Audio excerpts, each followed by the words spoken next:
All right, everybody, welcome to another episode of the Jacque Show. So, if you've been following along here, the previous episode that we did, the previous podcast, that was going to be designed to basically tell you what are the signs and symptoms that you may need to detox. And in the interim of me doing that podcast to now, I wanted to make sure I shared a few more with you.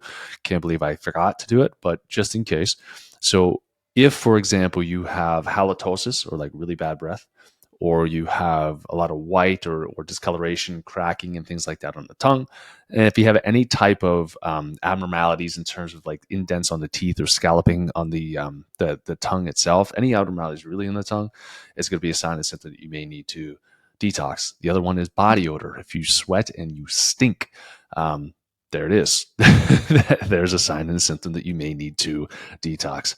Today, what we're going to be doing, I know we talked about kind of phase 1, phase 2, and phase 3 a little bit last podcast, but we're going to go into that and then how to ultimately do this properly. So, in this episode, let's start with a phase 3. Right, like I said, I like to start in reverse. What is phase 3? Phase 3 is elimination. There's two main ways that our body eliminates waste. Number one is going to be through the kidneys, right? So we take different byproducts and we detox them through the kidneys, and then we excrete them out of the kidneys in the form of urine, right? So anything coming from the serum, those types of things, is going to be go from basically water soluble, polar water soluble derived toxins going through the serum, going to the kidneys, going to the urine, being excreted out of the body. The other way is going to be through the digestive process. So we're going to have the same kind of concept. So the water soluble stuff going through the bile, going out through the feces and the stool. Okay. There's going to be a graph I'm looking at right now. I'm going to share it with you on my webinar when I do that here this month. But this is what we're going to be going over in quite a bit of detail. This will also let you know, hey, am I actually doing the detox right, or have I done them right in the past? Some people reached out and they're like, hey, I don't think I did a detox right. I felt terrible. You can go back and look at some of the things that were in there and talk about that. So let's get into it. So when we have toxins that accumulate within the body, right? So toxins are going to be lipid soluble or fat soluble, and they're going to come in the toxic form, and they're going to go into the phase 1 of detoxification. Right, so we're using cytochrome P450 to be able to get these things to occur. What type of reactions are taking place? We have oxidation, reduction, hydrolysis, hydration, and dehalogenation. A lot of things happening here. The most important thing to really pay attention to is what nutrients do you need? Right? Like if I'm telling you about certain things and I'm like, hey, detoxing fast in phase 1, or you're over supporting phase 1 and not supporting phase 2, or not supporting phase 3, this is where these things come into play. So the nutrients that are going to be used are going to be B2, okay, riboflavin, niacin, which is B3. We're going to have peroxidine, which is B5. We're going to have folic acid, B9, basically, or folate. That's a big thing right there. So if you're taking folic acid, if you're pregnant, or if you're thinking of becoming pregnant, or you're taking a prenatal, make sure that it has folate in it, not folic acid. And if you have a team that's with you, they should have already been telling you that. If they're trying to tell you take folic acid, you're going to need to find somebody else, especially if you take folate and they get pissed at you, because folate is more bioavailable to more people. And if you have MTHFR, which over 40% of the population does, folic acid is toxic to us, and it can cause neural tube defects or neurological defects in our children. So it's very important. Be safe, use folate. So folate's used here. B12 is going to be used here. Glutathione is going to be used. Branched chain amino acids, different flavonoids, and then phospholipids. Now, there are dietary sources we could take in of these foods, right? So B vitamins can come in through foods, folate, B12, all right? Glutathione, our body produces it, but sometimes we need a little support from the outside. Branched chain amino acids are broke down portions of protein, right? So if you're like, hey, I'm horrible, I can't detox, I don't know why I can't detox, and maybe, let's be honest, maybe you're vegan or maybe you're vegetarian, you're not getting enough protein in, well, your detox pathways are going to suffer because you don't have the branched chain amino acids to be able to move forward. Not only that, but your immune system typically starts to diminish, your mood starts to diminish as well. So be very careful. There are plant-based branched chain amino acids that you can get. They're not as good for you than meat-based amino acids, but they are at least going to be something to help you in this process. Okay. So the other thing that we have that occurs, so we have that breakdown that occurs, right? And then we have those what we call intermediary metabolites. So metabolites are toxins that are broken down. Okay. They are very, very, very reactive. If they recirculate and go back into the body, this is what I was warning you of, you have what they call secondary tissue damage. Okay. Secondary tissue damage. So what can we have? We can have issues with, we could have issues that come in from, again, hormones, the tissue being damaged, so inflammation, joint pain, arthritis. All arthritis really is inflammation of the joints. So anytime you have secondary metabolites that are coming through, it's going to cause more damage. But then they turn into free radicals.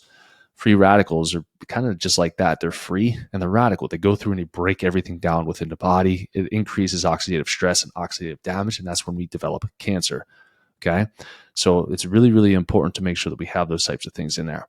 Now, there are different things that you can use, the antioxidants or protective antioxidants, to be able to stop those secondary reactions from occurring.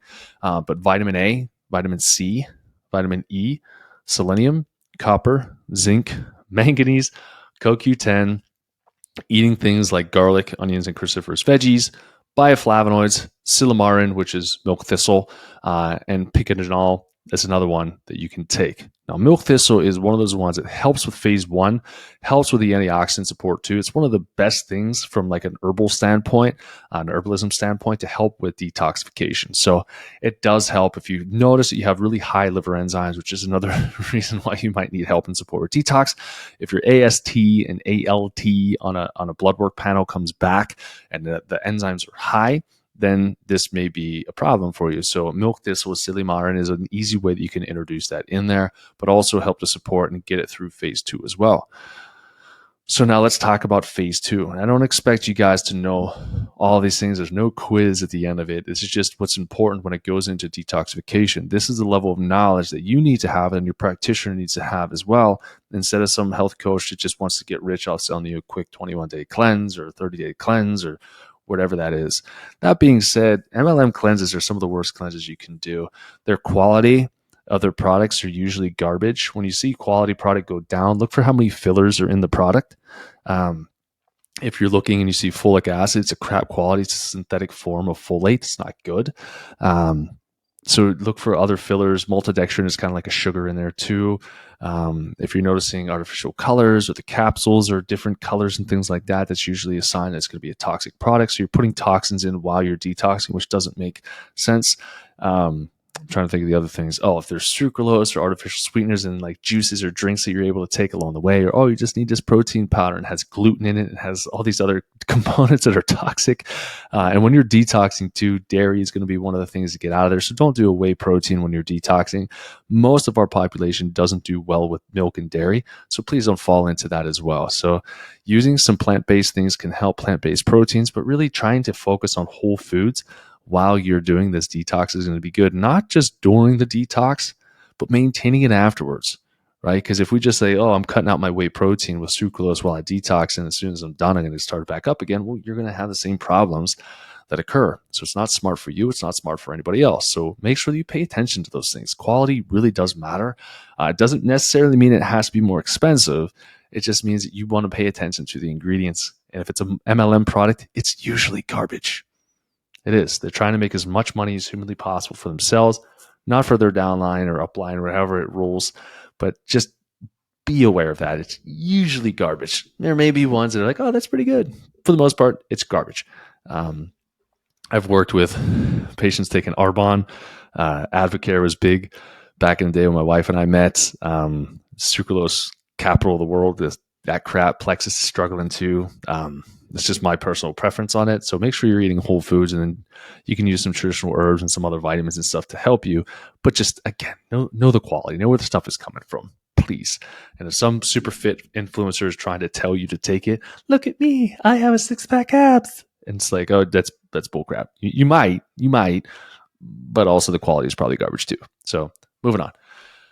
Talking about phase one, making sure that you know the nutrients and things that need to be used. So basically, a bunch of B vitamins, branched chain amino acids, glutathione, B12, folate, those types of things. Now, phase one can go awry if we have genetic disorders, right? So we require more B vitamins, we require B12, folate, okay, to be able to detox. If we have MTHFR or COMT or MTR, some of these other ones that are out there, we're going to need more support. Right? Just everyday support. Otherwise, we're going to constantly be building up and backing up this detox pathway because we don't have the nutrients we need. Okay. They're all pretty vital. They all have a certain process that they are responsible for. So it's good to try to get them all in. All right. Now, when we go into phase two, they call this the conjugation pathways here, but phase two, we're looking for sulfation. So adding a sulfur group, glucuronidation. Okay. Yeah. Glutathione conjugation, acetylation, amino acid conjugation, and methylation. So again, talking about the methylation piece, MTHFR, you can't methylate properly, and we start to have a buildup of toxins. Okay. The nutrients that we need are going to be glycine, taurine, glutamine, and acetylcysteine, cysteine, and methionine. Okay. Now, these are going to be vital, but I warn, the overconsumption of N-acetylcysteine has become at an all-time high since COVID. I don't remember who started the fad, the buzz that N-acetylcysteine, NAC is the best thing in the world. And then there was rumors that they were going to ban NAC because it's a glutathione, and they're like, oh, they won't let us detox. But in reality, N-acetylcysteine is great because it is a precursor for glutathione. It does help with sulfation as well, but it is a mucolytic, which means it eats mucus. Right? So you could use it for allergies if you want to, but why is this more important is that you don't want to overdo this because your gut needs your healthy mucosal lining. Right? Because what we're going to be talking about next is phase three. If we just rip apart our mucosal lining in our gut and we're trying to force this, we're like, well, at least we're forcing phase two to occur. Well, when your gut is a wreck and you pour more toxins into it, then you're going to recycle those and you're going to have digestive issues. You're going to be pooping yourself. You're going to be constipated. Usually you're going to have like horrific diarrhea. Your stomach will turn on you. Everything will be like, what's going on? It's because you're overdoing it here. Okay. So N-acetylcysteine, while it can be used and it can be beneficial through this process, you do not want to overdo it. Okay. Don't overdo it. Do it during a detox, come off of it. If you want to use pure glutathione, use pure glutathione. Don't use N-acetylcysteine. Okay. I'm probably one of the only people saying that. And that's why, right? Don't damage your gut. I'm the gut guy. That's a weird ring to it. All right. So phase two occurring. We need these things to occur. Again, if we have any type of genetic SNPs, you may know about them already, but if not, just a short and sweet of it is B vitamins, methylated vitamins with B12, folate can help with methylation. Okay. And then we basically push it into the excretory derivatives. So we basically work to get it out. It's either going to go to the kidneys or it's going to go over to the digestive tract to get pushed out of the body. So again, why is this like super uber important is making sure that when you're doing these detoxes, your bowels are moving, your kidneys are moving, right? One of the top complaints is, Doc, I'm peeing all the time now. I'm always peeing. I don't know why I'm peeing all the time. Well, your body's trying to detox something out of the system, right? And it's like, well, it started ever since I detoxed. I'm like, great. That means your urinary system is working. Your kidneys are working. It's filtering the stuff out and getting it out, right? That's why when you do certain blood work, you'll get a GFR, glomerular filtration rate. How well do your kidneys filter what's coming through? If it goes super low, right, then it can't filter all that much. So detox can be difficult, or it can be bogged down due to not being able to detox. So there's a lot of things that play into that too, right? Now, if you have a UTI or if you have a yeast infection and somebody says you need to do a detox, that's probably one of the worst things that you can do, because you're going to pour more inflammatory substances into an environment that's already conducive or inducive for having infections grow. So don't fall into that trap, right? Don't necessarily wait for yourself to feel like you're dying to do a detox. It can help, but also remember that if you're doing it, right, if your gut's not intact and your GI tract is not intact and your kidneys aren't intact and the rest of your body's not intact, and adding more stress to the system isn't exactly the cure-all. It's not the first step for you. Work on soothing your body. Think about what we can add. How can we work on this, right? Maybe a little bit of branched chain amino acids, right? Maybe some glycine in there, maybe a little bit of methionine, maybe some B vitamins in there. Let's talk about the medications that you're on, right? So if we have phase 1 working flawlessly, phase 2 working flawlessly, we have to make sure phase 3 is also working flawlessly. So if you've run a stool test, right, or you run a food sensitivity panel, right, a subset of a GI test, and you had a bunch of foods that showed up, I don't want you to detox. I don't. You can. I don't want you to. Right? If you have a bunch of infections in your gut, I am not going to choose to detox you. No way, no how. Right? There's other subsets and systems that will say you have to open up the drainage pathways. Okay.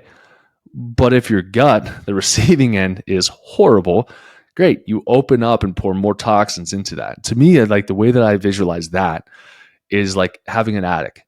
Okay. And when you have an attic, you tend to just throw, it's like the hoarder capital of the world. Like you throw everything up in the attic and hold on to it, right?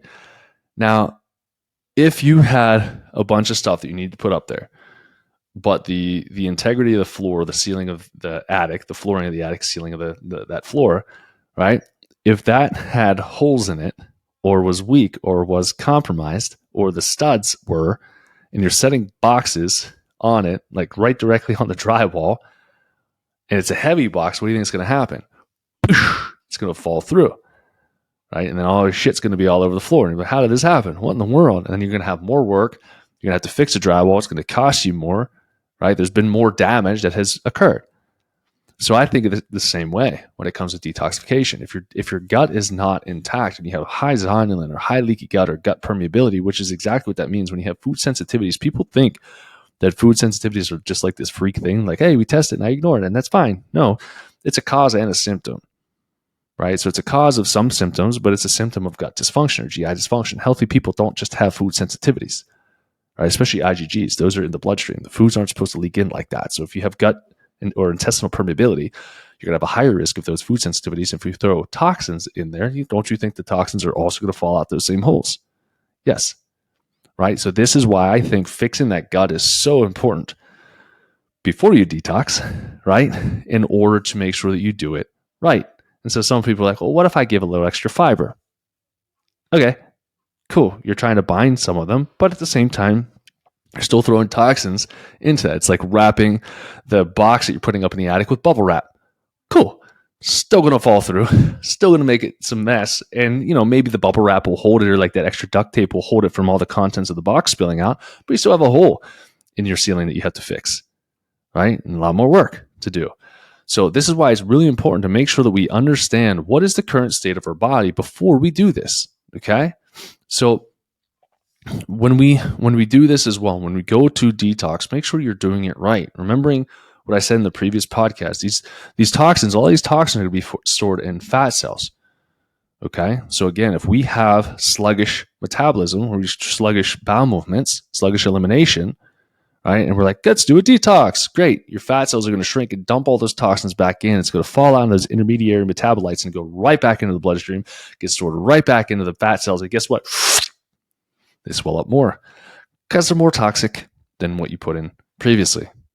Okay. And it keeps going and going and going. So you have to make sure that you know that going into it. Make sure that phase 3 is open and active. Make sure the gut is nice and healed, no gut permeability. And then make sure you're supporting phase 1, phase 2, and phase 3. Really important to do that. Okay. So make sure that's working. Make sure you're not doing it through a stressful time of year as well, because stress on top of stress is not good for the body. You may still feel good at post detox, but I want these results to last for you. Okay. So that being said, right, there's plenty of things that you can do. There's plenty of concepts you can understand, but the diet is going to be vital in here. Vital. Excuse me. So what are we looking for in terms of the diet? We're looking to be anti-inflammatory. No beer and alcohol, right? In any capacity, right? Try to limit the medications. If you can come off of some of them, great, through the detox, right? Because if you're just detoxing with a medication, the system is causing you to be toxic, you're detoxing and retoxing. It's like, what's the point, right? You can get benefit, but you're still going to be toxic when you're done. Okay, making sure you're avoiding gluten. right? Oh no, gluten. Yes, avoid gluten. Dairy. Oh no. Yes, avoid dairy. Processed sugar, excess sugar, high carbs, processed foods, right? All the stuff that we know is horrible for our health. And I know that you are aware of it too. Making sure that you do this for a minimum of like 21 to 30 days, a minimum really of 30 days. I like to go 2 months to really detox the body out. It also starts to reinforce a new eating habit as well. When you detox, your taste buds tend to change. And so the food that you consume post detox, some people are like, I want to detox and I want to get an ice cream cone. I don't know, I made that up. And you taste the ice cream cone, and you're like, what the fuck? This tastes disgusting. This tastes like chemicals. That's the one thing I hear. This tastes like chemicals. Well, most of our food is synthetic chemicals, right? Now, food is chemicals because it's biochemistry, but the extra shit that people are adding in to make it taste better, not good, right?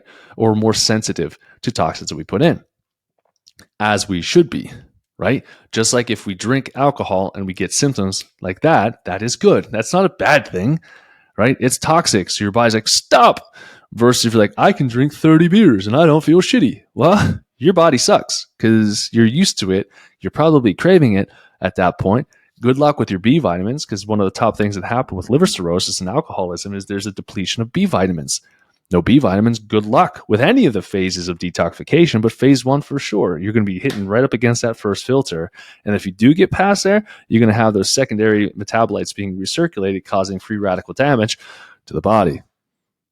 There's your fun fact. So making sure that you stack a very healthy diet with you as you're doing your detox, which is also why it's great to have somebody do this detox with you, right? Recruit somebody with you to do this detox and do it properly so y'all can feel great. You can go out to eat together. You can eat consciously. You can have meals together. You can break bread together, not bread. You can break vegetables. You can break healthy stuff together. You know, you're in it together, and that camaraderie, that brotherhood that can occur can be really helpful. If you have a spouse, husband, wife, do it together. Men have a tendency to not want to freaking detox. Why that is, I'm not quite sure. I think it's just kind of thick in the head. I used to be as well. But if you can get your husband or your boyfriend or whatever it is to do the detox with you, it's going to be super beneficial, because especially in those first 2 weeks, in order to be successful with this, you need support. You're going to have die-off. If you're used to eating gluten and dairy, those things are chemically addictive. There's a morphine compound in there, caseomorphine and gluteomorphine, just as addictive as morphine. That's why these foods are so emotional. When you say avoid dairy and gluten, people are like, it's impossible. It's been in our whatever. It's like a half of a, what's the stats? Like a half of a year, or a half of a percent of our existence we've been eating bread.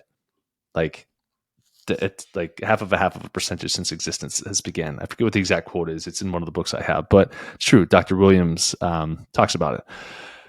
Anyways, so making sure you have somebody that's supportive with you, because if you have a spouse or a roommate or somebody who is sitting there eating pizza in front of you and you're like, oh my gosh, I'm eating healthy, I feel good, but that looks so tempting right now, you're going to break it. You're going to break your detox. You're going to have a little bit of it, and then you're going to be having to push even harder, because when you put toxins in during a detox, you're already pushing stuff in. So you're adding toxic food to toxic elimination, and you're increasing overall toxic burden within your body. It's very hard for you to go through.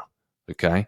So make sure that you're doing it properly. Make sure you're trying to reduce stress, doing some breath work, and maybe getting some massages and things through the detox can be massively beneficial too. Try to get time outside of nature in the trees is going to be ideal. I found this out, which is kind of cool. One of our really good friends is from Belarus, and they had I believe it was a brother, she'll correct me if I'm wrong, who had respiratory issues. And so they planted juniper trees around the perimeter of the home to help to filter the air to help. So if you can get around juniper trees, which is what we have at camp, which makes breathing so amazing up there, it smells phenomenal too. But doing things like that can really help with detoxing and cleansing the body, right? So making sure that we surround ourselves with that, maybe add some plants into the home to help to filter the CO2 that we have. Again, if you're in a moldy environment too, I don't always suggest a detox. I more just want you to support the body. So if you're like, man, I've got mold growing out of my roof right now, I want to detox, I'm gonna be like, it might not be the best thing for you, or do it in a modified rate so you're not overwhelming yourself with toxic burden, just like I kind of talked about. right? It's not that it's not beneficial. It is. You want to make sure you get it out so it doesn't stick into the body. But usually using like a binder of some sorts is going to be a portion of the detox that I would do when it comes to mold. And that interjection of mold detoxing is completely different than just overall full system detox. Now, it's going to be beneficial to do this to help to get mold out, but mold requires a little more of a oomph to get it to get it out, to bind it out, because it does tend to hide tremendously in tissues. It hides in our brain, it hides in our fat. It's fat, it's everywhere. It's in our nervous system. It's everywhere. So this is not necessarily specific just for mold. This is just overall working with detoxification. If you are fearful that you do have mold toxicity, there are tests that we are able to run for you as well. So just ask. Again, we'll probably talk about that a little bit in the webinar too. Times where it may not be the best idea for you to detox, or how to detox with modifications. But really, testing is the big key to that. And testing brings apart any of the missing pieces as to what we may need to work on before we push you into that. Okay. So other things that are good too, we did talk about fiber, but doing fiber is good. It does help to bind, but you should have fiber in your diet every day. About 35 grams or so of fiber. 30 to 35 is what I tend to go for. 30 to 35 because you're probably not going to get it, but you'll get as close to it as you can, right? But it will help with binding the toxins. It will help to reseed as a prebiotic fiber, even help to reseed the probiotics in there and make things a little bit happier, a little bit healthier for you. If you notice that you're having issues with detoxification, you can't push the bowels out, then a magnesium citrate can be something beneficial. Or if you want to go Ayurvedic, Triphala is a great herb to help to coerce the bowel movements without it being so explosive. Mag citrate tends to pop the cork pretty quickly. Okay. But making sure that we get those things going. The other extracurriculars you can do if you want to be excessive, make sure obviously you're drinking plenty of water as you're detoxing. Get some exercise in too. Exercise is going to help to cleanse the system. Doing some sauna, infrared is the best. But if you have like a little like sauna room, or like one of those blankets, or those little I don't even know what they're called, those little packs or whatever that you can hide in, there's little mini portables, you could do that. But doing those things can be very beneficial. And then again, more like the Ayurvedic or traditional Chinese or herbalist, you could do castor oil packs over the liver. You can find them on Amazon. Just get some pure castor oil, put it on the pack, and just set it on the right side. So if you don't know, the liver's on the right side, right under the ribs. It's huge. If you have any pain, this is another sign you may need to detox. Any pain right under the right ribs would also be a sign that your liver is inflamed or enlarged. So a castor oil pack would be great on that. You can do that at night. They make them that they kind of have like a belt attachment that you strap it around and you put it in a little whatever's. That's the one that we have. That's a great way to do it. Herbal teas can be beneficial. Dry brushing, so trying to just use like a dry brush and just kind of gently doing the surface of the skin. It helps to improve circulation. Vibration platforms, great way to shake up the system. A trampoline, bouncing up and down, great for lymph. Again, we talked about massage. Going for a run, it's great because the bouncing also helps to move the lymph through the body. So I know, I don't want to say I hope this is beneficial. I know it was. This is super beneficial for you. We're going to go into all of this more in depth as we continue on this month, and we'll round it all up with the webinar here. But I want to make sure that you're not being oversold these marketing gimmicks. And I apologize if you've already purchased those things and you're like, none of this stuff sounds good, or you're looking, it's like, this has sucralose, it has artificial colorings, it has folic acid in it. I would urge you to return that to whoever you bought it to, so you don't hurt your body. All the information I'm giving to you, even what I just told you, you could do a lot of this stuff on your own.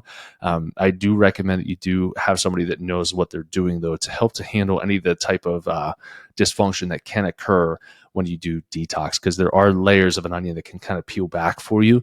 And if you're going at it alone, or you don't have a proper support system, it can be really, really difficult. So if you need any help, we have our link where you could schedule like a 15-minute call with us too. Or again, you can jump on a webinar with us here this month, and we'll talk more about detoxification, and we'll help to answer any questions you may have. So thank you guys for tuning in as usual.